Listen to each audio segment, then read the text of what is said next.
Oh my gosh, my DNA results made my Black Panther experience so much better.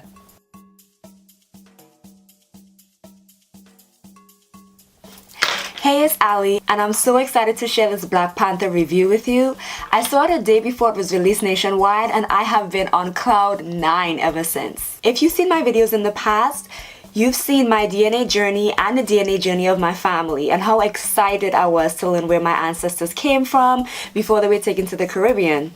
So I actually used my DNA results to get ready for the premiere. According to my results, I'm approximately close to 50% Ghanaian, so as a result, I sent my measurements to Ghana and a seamstress made a beautiful outfit for me. Oh my gosh, the premiere was amazing! Almost everyone there was dressed in African attire. It was beautiful. We had an African DJ in the theater. He was playing music until it was time for the movie to start. Special thanks to Movie Noah for such a spectacular event. I watched it twice. The first time I saw it was the premiere. The second time I saw it, I went with Nigel and we dressed up in all black. And it was such a great experience watching that movie twice. Okay, now let's get to the movie. Oh, FYI, this is a completely spoiler video. So if you haven't watched this movie, please save this to your watch later list in YouTube so that you can watch this after you see the video. I don't want to spoil it for anybody. Watch it first and then come back and watch this video. Welcome to Wakanda! Oh my gosh! According to Black Panther's production designer, we all know that Wakanda is not a real place, so that gave her the freedom to just create and just go crazy. Oh my gosh, Chadwick Boseman played the mess out of that role, having to deal with the loss of his father and also taking on a new responsibility as king of his nation. So many people closest to him had thoughts about how he should rule his nation, but at the end of the day, we all knew that no matter what he chose, that the responsibility and the consequences would fall on him. I also felt for him because he experienced something that a lot of us experience.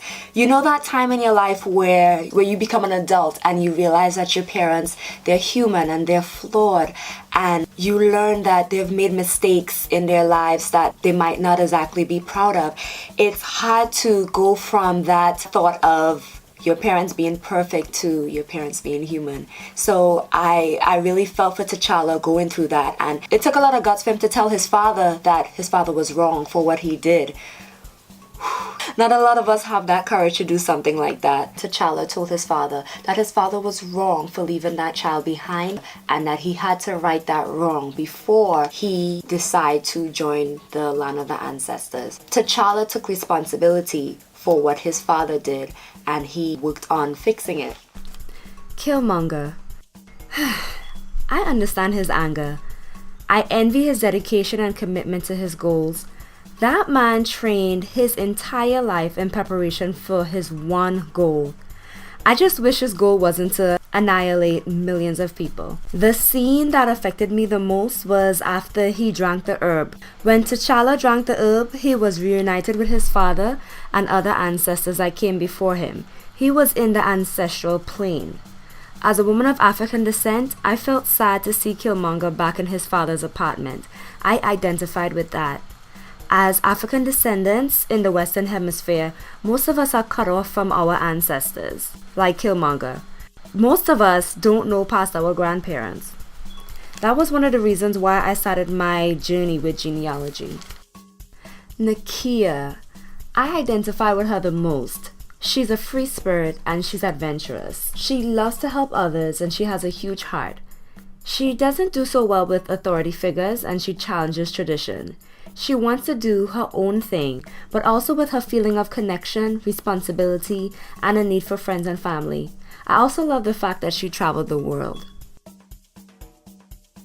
She's young, she's beautiful, she's extremely smart, and she's the only one that can get away with making fun of her older sibling.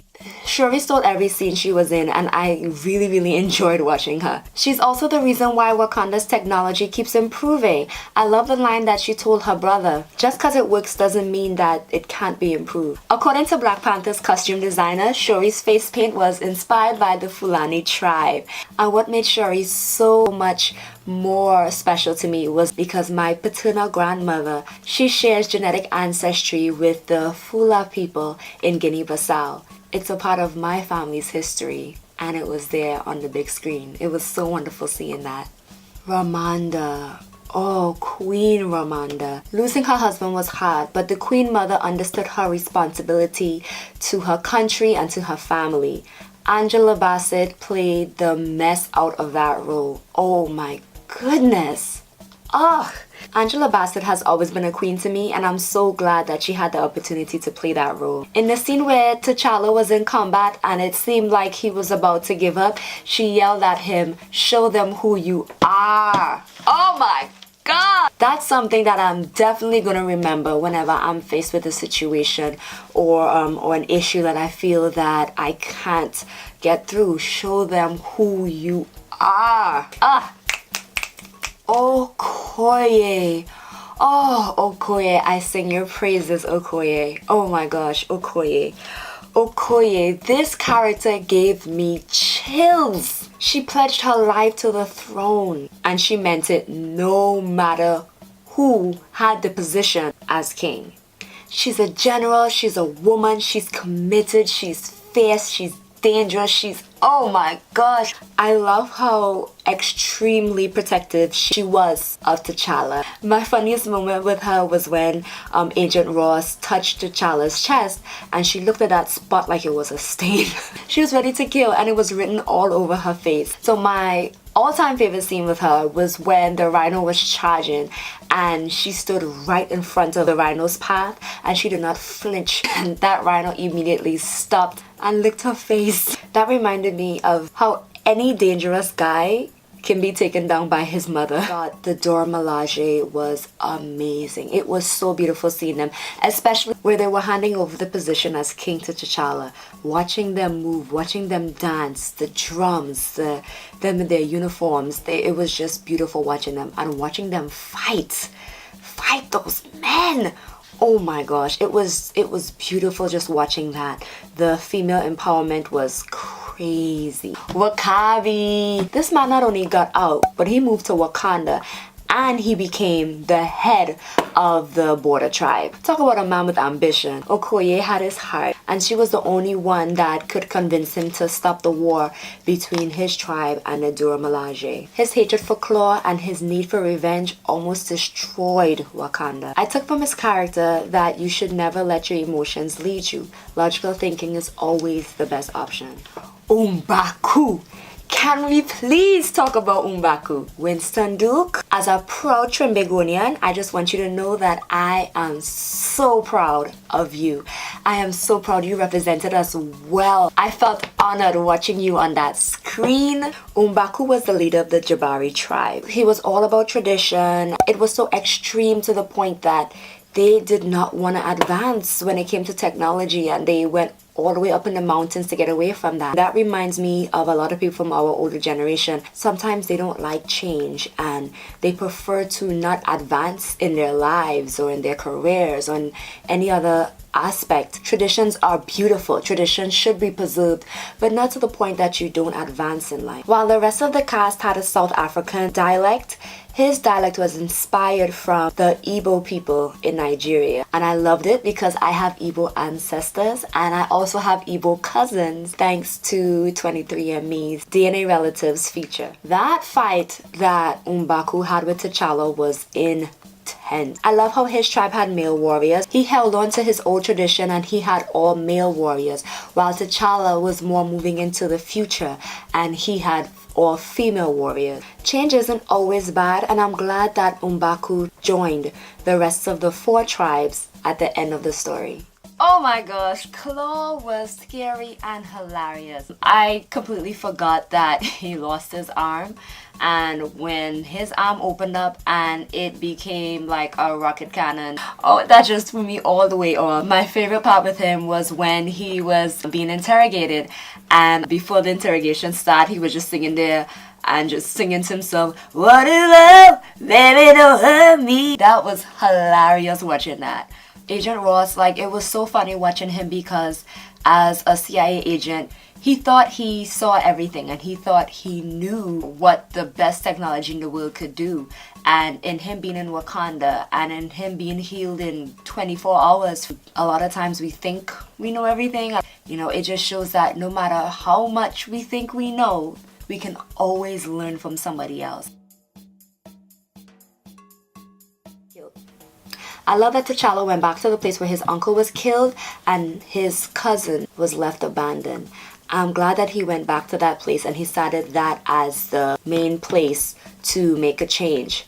I love that he purchased numerous buildings in that area, which was a beautiful thing, because with Shuri leading the path and teaching these children science, oh my goodness, you can only imagine what would happen in the next 15 years.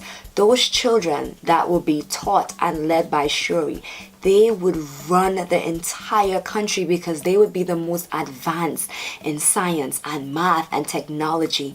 You know, sometimes we want change, but we want it right now. But a lot of times the best change and the change that lasts the longest are the ones that might take a little bit longer for it to come forward. So I'm glad that he chose that as his way to help and give back. They're not going to see it now, but they are going to see it so much later. All in all, I believe that this movie was amazing. This is my opinion. I absolutely loved the movie. I loved seeing everyone in their African wear. I loved that we all came together, and even though Wakanda is a place that is not real, it's real to us in our hearts. I know it sounds cliche, but it's a place that we can say that we are a part of. So my DNA experience made it so much better because I was able to connect with the characters. In the past, whenever I saw anything from Africa, I enjoyed watching it, but deep down inside I felt kind of sad because I didn't know exactly where from Africa I was from. Me calling myself African is like someone calling themselves North American. When you're North American, what part of North America? Is it Toronto? Is it Montreal? Is it New York? Is it California? Is it El Paso? You know, those are totally different areas with different cultures. So it was so hard for me to just say I'm African because that's such a broad and general thing. So I really wanted to know, and I'm glad that I'm able to pinpoint where I share most of my DNA. I have cousins from Nigeria now. I have cousins from Togo now. You know, I have connections with Ghana. I have connections with all these different places, and it's such a beautiful thing. One last thing that I got out of the movie was it is time for us as people of African descent to connect with our African brothers and sisters, and it's time for them to connect with us. So it's up to us to connect with them so that we can learn, and it's up to them to teach us so that we can grow and we can learn more about ourselves. So if you watched the movie, let me know what you thought about the movie. Did you take a DNA test? Did that do anything for your Black Panther experience? And if you haven't taken a DNA test, if you're not exactly sure which one to choose, you can check out my video that is describing the difference between AncestryDNA and 23&Me. If you look in the description, you'll see the link so that you can go with AncestryDNA, 23&Me, or African Ancestry. All I can say now is Wakanda forever. Thanks for watching. Bye!